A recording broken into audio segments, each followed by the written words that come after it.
ওয়ালাইকুম রহমতুল্লাহ। প্রিয় বন্ধুগণ, বাংলার মাটিতে ইসলাম কায়েম হবে, কিন্তু মওদুদিবাদের পুনঃপ্রতিষ্ঠা হবে না। মাওলানা ভাসানী, বয়োবৃদ্ধ মজলুম জননেতা, তিনি বলছিলেন, আল্লাহ বানাইছে ইসলাম আর শয়তানে বানাইছে জামাত ইসলাম। সেই কথা কিন্তু সত্য হতে যাচ্ছে। মাওলানা ভাসানী, যিনি একজন বাংলাদেশপন্থী আলেম, বাংলাদেশপন্থী মানুষ, তাকে জামাত ইসলাম চোখে মরিচ ঢুকাই দিছিল এবং তার দাড়ি ধরে টানাটানি করছিল। এই কথা আমি বলিনি, এই কথা মওদুদির ছেলে ফারুক মওদুদি বলছেন, যেটার ভিডিও আমি প্রকাশ করছি। আমি আজকের ভিডিওটা নিরপেক্ষ মুসলমানদের উদ্দেশ্যে করতেছি, যারা মনে করেন যে বাংলাদেশে ইসলাম প্রতিষ্ঠা করার জন্য আমাদের জামাতকে সাপোর্ট করা উচিত, তারা ভুলের মধ্যে আছেন। কিভাবে ভুলের মধ্যে আছেন দেখেন। এই জামাত যখন বলে যে আমেরিকা আমাদের পরীক্ষিত বন্ধু, তখন বোঝাই যায় যে তাদের দৃষ্টিভঙ্গিটা কী। কেন বলে? কারণ 1971-এ আমেরিকার পাঠানো অস্ত্র দিয়ে পাকিস্তান মিলিটারির সাথে একত্রতা ঘোষণা করে তারা কিন্তু মানুষ হত্যা করেছিল।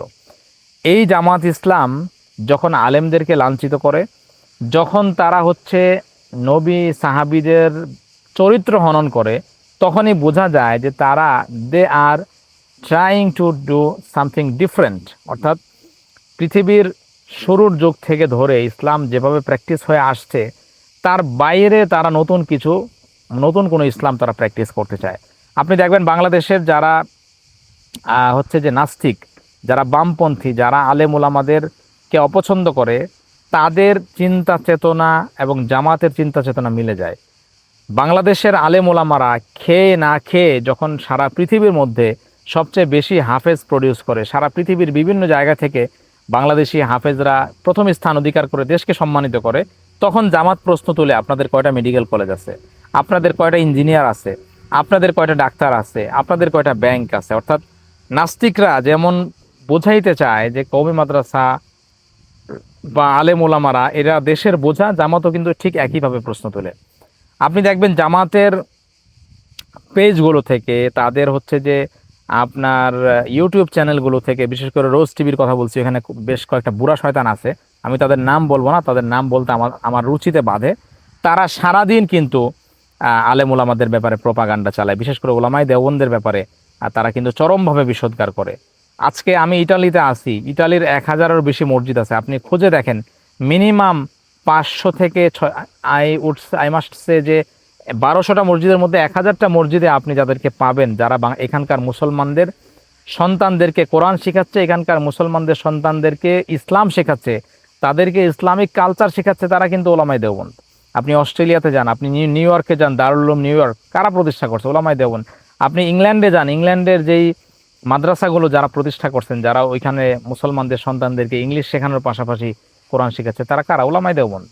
আপনি সাউথ আফ্রিকাতে যান, আপনি পৃথিবীর যেখানেই যাবেন, এবং ওলামায়ে দেওবন্দের যে মেহনতগুলো, এর ফলটা আপনি দেখেন, আপনি দেখবেন যে তাবলিগের লোকজন বলেন, তারা কিন্তু নম্র ভদ্র তৈরি হয়, নম্র ভদ্র মানুষ। আমার বাবা তাবলিগ করতেন, প্রপারলি জেনারেল শিক্ষিত, কোনোদিন মাদ্রাসায় যান নাই।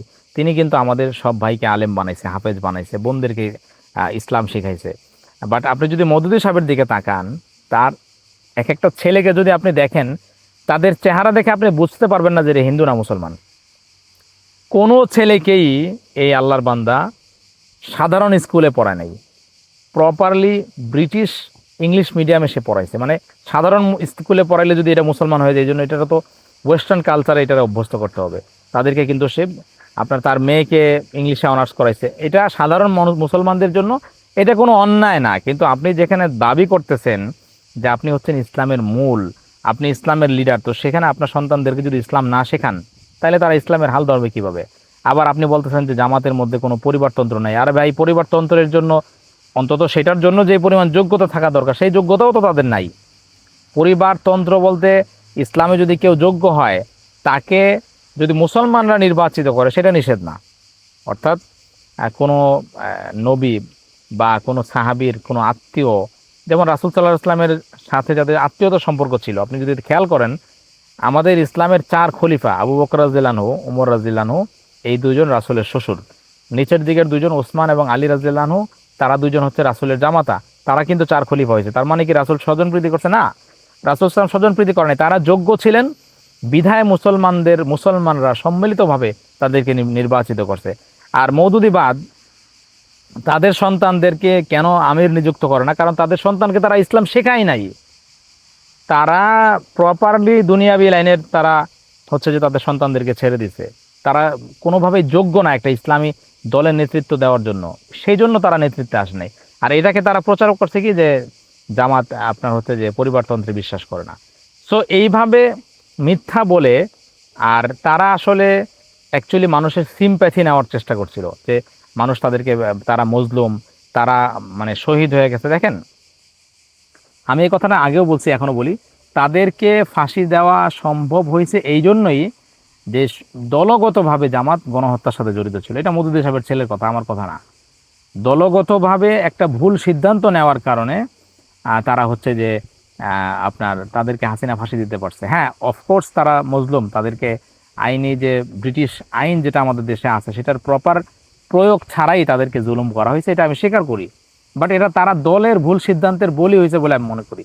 আবার দেখেন, জামাতের রাজনৈতিক যে দেউলিয়াত্মপনা, 1948 সালে পাকিস্তানের ইলেকশনে আপনার হচ্ছে যে মওদুদি সাহেব বলছে যে নির্বাচন হারাম, এই জন্য তারা ইলেকশনে যাইতে পারে নাই, তারা ওইখানে জিততে পারে নাই। 1947-এ ব্রিটিশদের পক্ষ হয়ে জামাত আপনার হচ্ছে যে পাকিস্তান হওয়াকে বিরোধিতা করছে, এই জন্য ওইখানে একটা রাজনৈতিকভাবে ওখানে ল্যাং খাইছে। আবার 1971 সালে বাংলাদেশের মানুষের মানে বিপক্ষে যায় তারা পাকিস্তানের পক্ষে অবস্থান নিয়েছে। অর্থাৎ এই যে রাজনৈতিকভাবে একটা দলের প্রতি যে মানুষের আস্থা তৈরি হবে এরকম কিছু কিন্তু তারা করতে পারে নাই। তারা বহুত শিক্ষিত, ডিগ্রি তাদের আছে, আর তারা সরকারি তাদের ওই যে এয়ানতের টাকায় বিদেশে উচ্চ মানে পড়ালেখা করে, বাট তারা কিন্তু গুরুত্বপূর্ণ মোমেন্টে তারা কিন্তু কোনো আপনার হচ্ছে যে তারা সিদ্ধান্ত নিতে পারে না। আবার দেখেন, সব সময় তারা হাইজ্যাক করে, মানুষের আবেগকে হাইজ্যাক করে। 24-এ আমরা দেখছি চরমনাই পীর সাহেবের বক্তব্য যে তিনি সরাসরি হাসিনার বিরুদ্ধে এই গণ অভ্যুত্থানের মধ্যে উনি কিন্তু নেতৃত্ব দিচ্ছেন এবং উনি কিন্তু কথা বলছেন। কিন্তু আমি জামাতের শফিকুর রহমান, আমি তার চুম্ব শফিক বললাম না, অনেকে বলে আমি, বাট এগুলো ব্যক্তিগত আক্রমণ আমি পছন্দ করি না। তারপর সাদিক কায়েম, আরো এরা মানে এদের কাউকে কিন্তু ওইরকম ভাবে ফ্রন্ট লাইনে দেখা যায় নাই। কিন্তু এরা 24-এর পরে কি করলো? এরা দাবি করলো যে আমরাই এই নেতৃত্ব দিচ্ছি, আমরাই সবকিছু করছি। এবং আমি মনে করি এরা না থাকাটা গণ অভ্যুত্থান সফল হওয়ার জন্য অন্যতম কারণ। কারণ এরা যদি গণ অভ্যুত্থানের সামনের সারিতে থাকতো তাহলে হাসিনা ট্যাগ দিত যেটা জামাত শিবিরের আন্দোলন, সেই আন্দোলনটাকে জাস্টিফাই করে মানুষ আরো বেশি হত্যা করতো, কিন্তু আন্দোলন সফল হইতো না। সো এরা সবসময় মূল কাজে থাকে না, কিন্তু পরে এসে ক্রেডিট নেওয়ার চেষ্টা করে। এই জিনিসটা কিন্তু বাংলাদেশের মানুষ বুঝে গেছে।